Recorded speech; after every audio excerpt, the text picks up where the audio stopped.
Last video में हमने बात की थी कि स्टैटिस्टिक्स क्या होता है, उसका मीनिंग हमने सिंगुलर सेंस प्लूरल सेंस में पढ़ा था। इस वीडियो में बात करने वाला हूं स्टैटिस्टिक्स हम लोग के लिए कौन कौन से फंक्शंस परफॉर्म करता है और स्टैटिस्टिक्स की इंपॉर्टेंस क्या है हम लोग के लिए। ठीक है, तो स्टार्ट करते हैं स्टैटिस्टिक्स के फंक्शन से। तो सबसे पहले जो स्टैटिस्टिक्स का फंक्शन है वो है to simplify the complex data. Complex data का मतलब होता है स्टूडेंट्स की जो डेटा जो मतलब अनऑर्गेनाइज डेटा है, इतने सारे डेटा को ह्यूमन बीइंग जब देखेगा तो वो उसको उसके लिए अंडरस्टैंडेबल नहीं होगा। तो स्टैटिस्टिक्स सिस्टमैटिक वे से उन डेटा को कलेक्ट करता है, देन उनको क्लासिफिकेशन देता है, फिर प्रेजेंटेशन के थ्रू जो है वो हमको उसको समझाने की कोशिश करता है। तो बहुत इंपॉर्टेंट फंक्शन है स्टैटिस्टिक्स का कि ये गिवन डेटा को, जो कॉम्प्लेक्स डेटा होते हैं उसको एक सिंपलीफाइड फॉर्म में प्रेजेंट करता है। तो ये इंपॉर्टेंट फंक्शन है स्टैटिस्टिक्स का। सेकेंड फंक्शन जो है to present facts in definite form. जो भी फैक्ट्स हैं उसको डेफिनेट फॉर्म में प्रेजेंट करना। देखिए कुछ फैक्ट्स ऐसे जो हम सबको पता है, जैसे कि हमको पता है कि आजकल कोरोना वायरस है। अगर सिर्फ इतना कह दीजिए आजकल कोरोना वायरस बहुत ज्यादा फैल रहा है तो ठीक है, बट अगर उसको एक डेफिनेट फॉर्म दे दीजिए कि इंडिया में एवरीडे 60,000 या 50,000 केसेस आ रहे हैं, उसमें इतने केसेस की रिकवरी हो रही है, तो ये स्टैटिस्टिक्स है। अगर कोरोना वायरस बहुत ज्यादा है या कोरोना वायरस से रिकवरी बहुत ज्यादा है तो ये स्टैटिस्टिक्स नहीं है। स्टैटिस्टिक्स क्या है कि corona virus in terms of numbers, कि इंडिया में कितने केसेस एवरीडे आ रहे हैं और कितने केस रिकवरी हो रहे हैं, रिकवरी परसेंटेज कितनी है, दिल्ली में कितने केसेस हैं, उसकी रिकवरी परसेंटेज कितनी है। तो ये स्टैटिस्टिक्स है, यानी वो फैक्ट्स को डेफिनेट फॉर्म में प्रेजेंट करता है। जो फैक्ट्स है हमको पता है बट उसको डेफिनेट फॉर्म में प्रेजेंट करना ही स्टैटिस्टिक्स है। Number third, to make comparison of facts. जो फैक्ट्स हमारे पास आते हैं कंपैरिजन में भी काम होता है। इंडिया में कोरोना वायरस की अगर बात करूं, बार बार वही एग्जांपल ले रहा हूं, कोरोना वायरस के जो डेटा आ रहे हैं उसको हम किसी और कंट्री के डेटा से कंपेयर कर सकते हैं। आप जानते हैं कि इंडिया जो नंबर थर्ड पे है क्योंकि वो कंपैरिजन से पता लगेगा। फर्स्ट नंबर पे यूएस है, सेकंड पे ब्राजील है और थर्ड नंबर पे आजकल जब मैं ये वीडियो बना रहा हूं तो इंडिया थर्ड नंबर पे चल रहा है। तो स्टैटिस्टिक्स की हेल्प से ही हम वो डेटा आपस में कंपेयर कर पाए हैं। तो तीसरा जो फंक्शन है स्टैटिस्टिक्स का, to make comparison of facts, to facilitate planning and policy formulation. फिर से उसी का एग्जांपल लूंगा। अभी पता है वायरस चल रहा है तो उसके रिगार्डिंग, अच्छा जब वायरस स्टार्ट हुआ था तो दिल्ली गवर्नमेंट ने पहले से उसके रिगार्डिंग जो है कुछ ना कुछ पॉलिसीज बनाना स्टार्ट कर दिया था।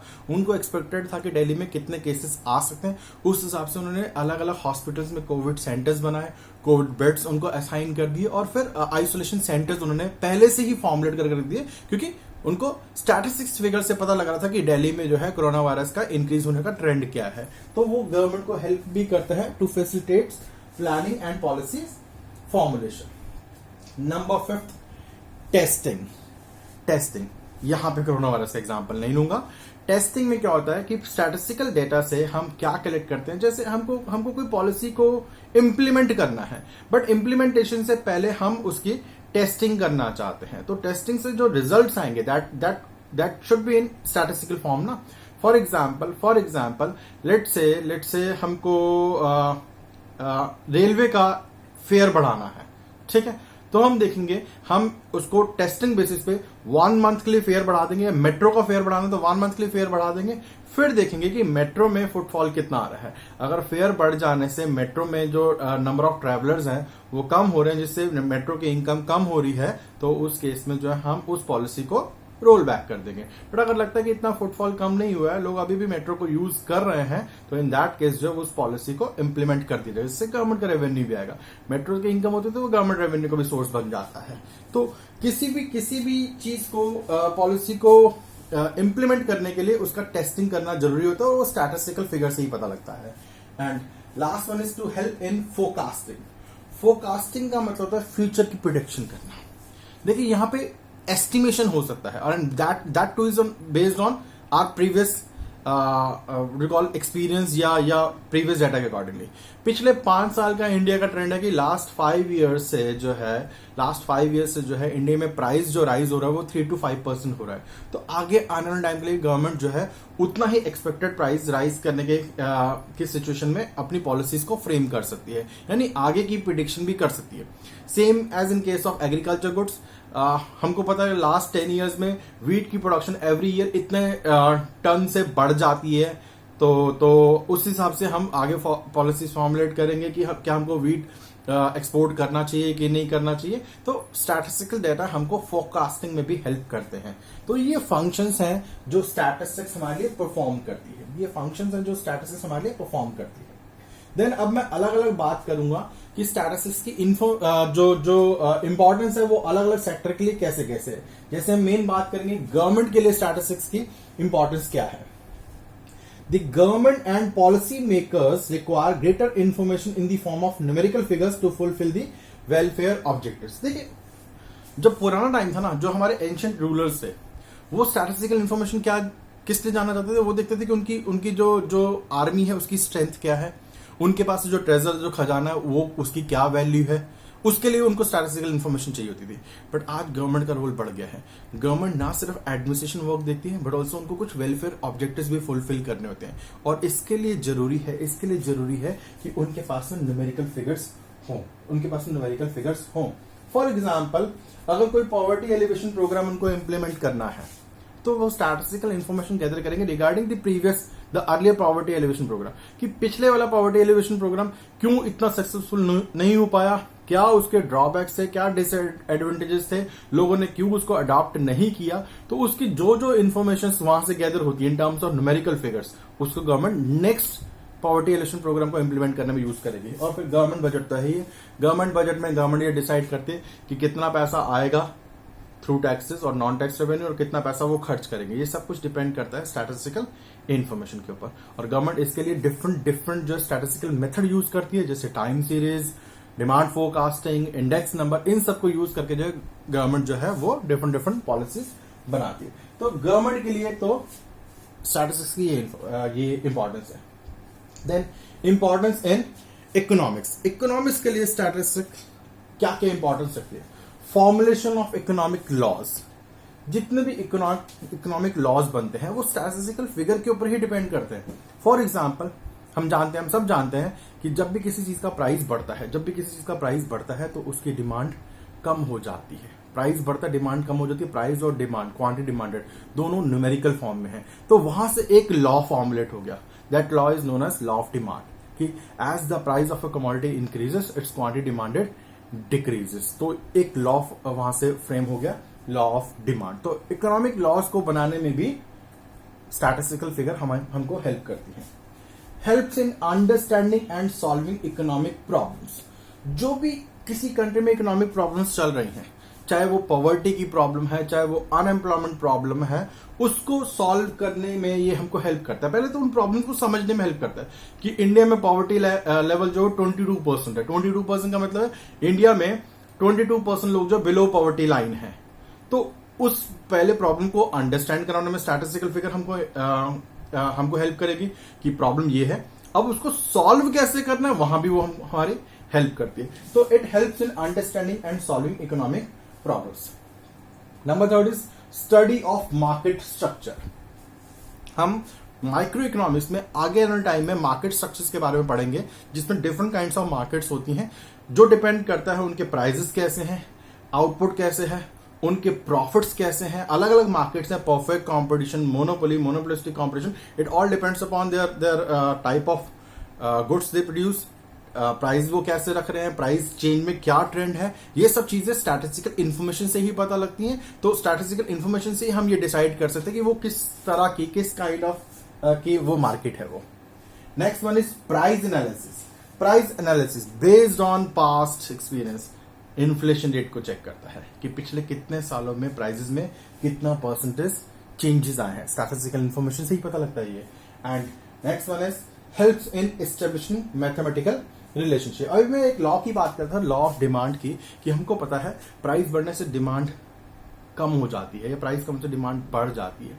किस रेट से बढ़ती है वो भी हम स्टैटिस्टिक्स की हेल्प से जान सकते हैं, जिसको हम इलास्टिसिटी ऑफ डिमांड बोलते हैं। इलास्टिसिटी ऑफ डिमांड की हेल्प से हम ये जान सकते हैं कि प्राइस में चेंज आने से डिमांड में कितना चेंज आएगा। तो वो एक मैथमेटिकल रिलेशनशिप भी स्टैटिस्टिक्स हमको हेल्प करती है वो डेवलप करने, वो रिलेशनशिप बनाने में भी स्टैटिस्टिक्स हमको हेल्प करती है।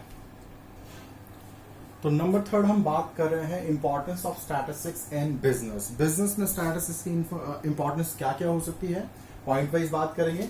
For establishing a business unit, कोई भी बिजनेस यूनिट को जब आपने इस्टेब्लिश करना है, जब भी बिजनेस यूनिट को आपने स्टार्ट करना है, तो सबसे पहले आप उसके बारे में इंफॉर्मेशन लेना चाहोगे।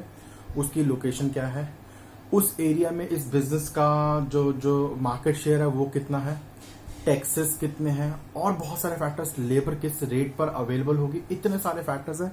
किसी भी बिजनेस को एस्टेब्लिश करने से पहले आपको ये सारी इन्फॉर्मेशन चाहिए होती हैं, और ये सारी इन्फॉर्मेशन आपको कहां से पता लगेंगे, ऑब्वियसली स्टैटिस्टिकल गाइडलाइंस होंगे इसके थ्रू आपको ये सारी इन्फॉर्मेशन पता लगती है पास एक्सपीरियंस से। ठीक है, आपका बिजनेस नहीं है, बट इस तरह के बिजनेस और बहुत सारे चल रहे हैं उस एरिया में, उससे आप डेटा कलेक्ट करके जो है आप ये डिसीजन ले सकते हो कि आपको एक नई यूनिट स्टार्ट करने की नहीं करनी है। Number second, for estimating the demand of a product. आपने बिजनेस स्टार्ट कर लिया, अब आप उस बिजनेस की प्रोडक्ट की डिमांड को एस्टिमेट करना चाहते हो, तो यहां पे भी आपको स्टैटिस्टिकल मेथड जो है आपको हेल्पफुल होते हैं।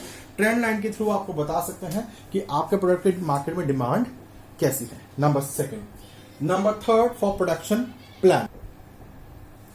नंबर थर्ड है फॉर प्रोडक्शन प्लानिंग। देखिए, हर एक बिजनेसमैन ये चाहता है कि वो अपने प्रोडक्ट की उतनी यूनिट्स प्रोड्यूस करे जितना मार्केट में उसकी डिमांड है, यानी डिमांड के अकॉर्डिंगली सप्लाई को मेंटेन किया जाए, सो दैट उसके लॉसेस को मिनिमाइज किया जा सके, जो कि ओवर और अंडर प्रोडक्शन की वजह से हो सकते हैं। लेट्स से किसी बिजनेसमैन ने 5000 यूनिट्स प्रोड्यूस की, जबकि मार्केट में डिमांड थी उसकी सिर्फ 3000 यूनिट्स की, तो जो 2000 यूनिट्स एक्स्ट्रा प्रोड्यूस हो गई है तो उसके लिए वेस्ट हो जाएगी जब तक कि वो बिक नहीं जाती है। अगर वो पेरिशेबल गुड्स हो तो बहुत जल्दी खराब हो जाएंगे, तो वो वेस्ट है। और कई बार ऐसी सिचुएशन भी आ जाएगी कि उसने 5000 यूनिट्स प्रोड्यूस की, जबकि मार्केट डिमांड जो थी वो 8000 यूनिट्स की थी, तो वो जो बिजनेस अपॉर्चुनिटी ग्रैब कर सकता था वो ग्रैब नहीं कर पाएगा। तो प्रोडक्शन प्लानिंग के लिए भी स्टैटिस्टिकल इन्फॉर्मेशन का होना बहुत जरूरी है। ये नंबर थर्ड बेनिफिट था। नंबर फोर्थ जो उसके लिए जो इंपॉर्टेंस है वो है for making marketing strategies. Marketing strategies में बिजनेसमैन क्या करता है, वो एक पायलट सर्वे करवाता है, टेस्टिंग जिसको हम बोलते हैं। स्टैटिस्टिकल टेक्निक्स को इंट्रोड्यूस करते हैं, उनकी हेल्प से पायलट सर्वे कराता है कि वो देखता है कि उसके जो प्रोडक्ट का जो रिस्पांस है वो कस्टमर किस तरह से रिस्पांस करेंगे, and based on that pilot survey, उसी पायलट सर्वे के ऊपर बेस्ड ही वो उसकी प्राइसिंग डिसाइड करता है। वो उसमें क्वालिटी कंट्रोल वाला फैक्टर है वो इसी के ऊपर डिपेंड करता है, उसकी क्वालिटी मेंटेन करता है। कुछ कस्टमर क्या होते हैं जो चाहते हैं कि प्रोडक्ट में क्वालिटी बहुत ज्यादा हो, चाहे प्राइसेस उसके कितने भी मतलब अगर थोड़े से एक्स्ट्रा भी हो जाए चलेगा, जबकि कुछ कस्टमर्स की रिक्वायरमेंट ऐसी होती है थोड़ा सा क्वालिटी कॉम्प्रोमाइज कर लेंगे बट प्राइसिंग वाइज जो है वो प्रोडक्ट सस्ता होना चाहिए। तो ये सारे डेटा कलेक्ट करके जो है बिजनेसमैन अपने प्रोडक्ट में क्वालिटी भी मेंटेन करता है एक गिवन लेवल तक, और उसके प्राइसेस को भी अंडर कंट्रोल रखता है। तो ये सारी इन्फॉर्मेशन जो है वो पहले मार्केट सर्वे से गैदर करता है। और फिर फाइनली अकाउंट्स राइटिंग के लिए स्टैटिस्टिकल इन्फॉर्मेशन होना जरूरी है। जितने भी ये एक्सपेंडिचर है, रेवेन्यूज है, सेल्स, टर्नओवर, परचेजेस, एक्सपेंसेस, ये सब न्यूमेरिकल फॉर्म्स में होता है। तो अकाउंट्स राइटिंग के लिए भी स्टैटिस्टिकल इन्फॉर्मेशन का होना जरूरी है। मतलब ऑल इन ऑल हम कह सकते हैं कि स्टैटिस्टिक्स ना सिर्फ बिजनेस में हेल्प करता है बट ऑल्सो अकाउंट्स राइटिंग में भी, यानी अकाउंटिंग में भी स्टैटिस्टिक्स हमको हेल्प करता है। तो अब हमने पढ़ा है स्टैटिस्टिक्स की इंपॉर्टेंस गवर्नमेंट के लिए, फिर हमने पढ़ा इकोनॉमिक्स के लिए, इकोनॉमिक लॉस बनाने के लिए वो हेल्प करता है, और फिर फाइनली हमने पढ़ा है स्टैटिस्टिक्स की इंपॉर्टेंस किसी भी बिजनेस के लिए। अब मैं बात करूंगा लिमिटेशन ऑफ स्टैटिस्टिक्स। देखिए, इतनी सारी इंपॉर्टेंस आने के बाद हमको लगता है कि नहीं जी स्टैटिस्टिक्स हर मायने में यूजफुल है, बट ऐसा जरूरी नहीं है। कुछ स्टैटिस्टिक्स पॉइंट्स हैं जहां पर स्टैटिस्टिक्स के डिसएडवांटेजेस या बेटर इसको हम लिमिटेशंस ही बोलेंगे, कहां स्टैटिस्टिक्स जो है हमारे लिए यूजफुल नहीं है। Number 1, does not study qualitative elements. Statistics कभी भी क्वालिटेटिव एलिमेंट्स की स्टडी नहीं करता है। वो क्वालिटेटिव एलिमेंट्स मैंने आपको पिछले वीडियो में बताया था, जैसे कि ऑनेस्टी, इंटेलिजेंस, ब्यूटी, इन सब की स्टडी नहीं कर पाता है जब तक कि हम उनको खुद से कुछ रैंकिंग या नंबर्स या परसेंटेज में मेंशन नहीं करते हैं। तो पहली लिमिटेशन स्टैटिस्टिक्स की, it does not study qualitative elements. Does not deal with individuals के साथ डील नहीं करता। एग्रीगेट ऑफ फैक्ट्स हमने पढ़ा था कि एक सिंगल फिगर जो वो स्टैटिस्टिक्स नहीं होती है। हम जब मल्टीपल फिगर्स को पढ़ते हैं उसका एवरेज निकाल लेते हैं तो वो स्टैटिस्टिक्स होता है। तो ये भी इसकी एक लिमिटेशन है, it does not deal with individuals. It can be misused. इसके लिए एक एग्जांपल लेना चाहूंगा। इट कैन बी मिसयूज, ये बहुत फेमस एग्जांपल है, काफी बुक्स में इसके बारे में लिखा हुआ है। ये एक पूरी स्टोरी थी। एक फैमिली थी 4 मेंबर्स की, जिसमें एक हस्बैंड, एक वाइफ और 2 बच्चे थे। तो उनको एक रिवर क्रॉस करना था। अब हस्बैंड को पता था उस रिवर की जो डेप्थ है वो कितनी है। उसने क्या किया, हस्बैंड ने क्या किया, अपनी हाइट, वाइफ की हाइट और दोनों बच्चों की हाइट को ऐड कर लिया और एक एवरेज निकाल लिया। वो जो एवरेज निकला उस रिवर की डेप्थ से ज्यादा था। तो उसने ये एज्यूम किया क्योंकि हम चारों का जो एवरेज हाइट है वो उस डेप्थ से ज्यादा, तो हम चारों इस रिवर को इजीली क्रॉस कर जाएंगे। क्या सच में ऐसा हो पाया? नहीं। जो 2 बच्चे थे, बहुत छोटे बच्चे थे, वो उस डेप्थ में फंस गए, वो डूबने लगे। इसके पीछे रीजन क्या था कि उसने एवरेज को यूज किया रेदर देन मिनिमम डेप्थ को, मिनिमम हाइट को यूज करने के।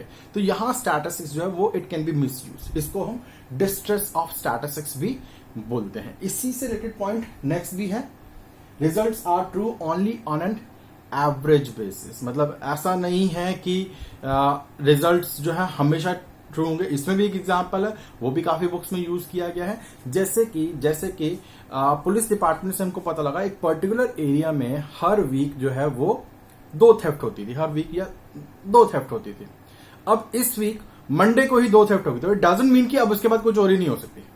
वो एवरेज बेसिस से ट्रू है कि नॉर्मली हर एक वीक 2 चोरियां होती थी नॉर्मली, मतलब कभी 5 होगी, कभी 1 होगी, कभी नहीं हुई, नॉर्मली 2। तो हम एवरेज को ट्रू मानने की कोई जरूरी नहीं है। अगर मंडे को ही 2 चोरी होगी तो इसका मतलब ये नहीं कि अब इसके बाद कोई चोरी नहीं होगी तो लोग आराम से रहेंगे, नहीं, वो एवरेज बेसिस से ट्रू हो सकता है, अदरवाइज नहीं।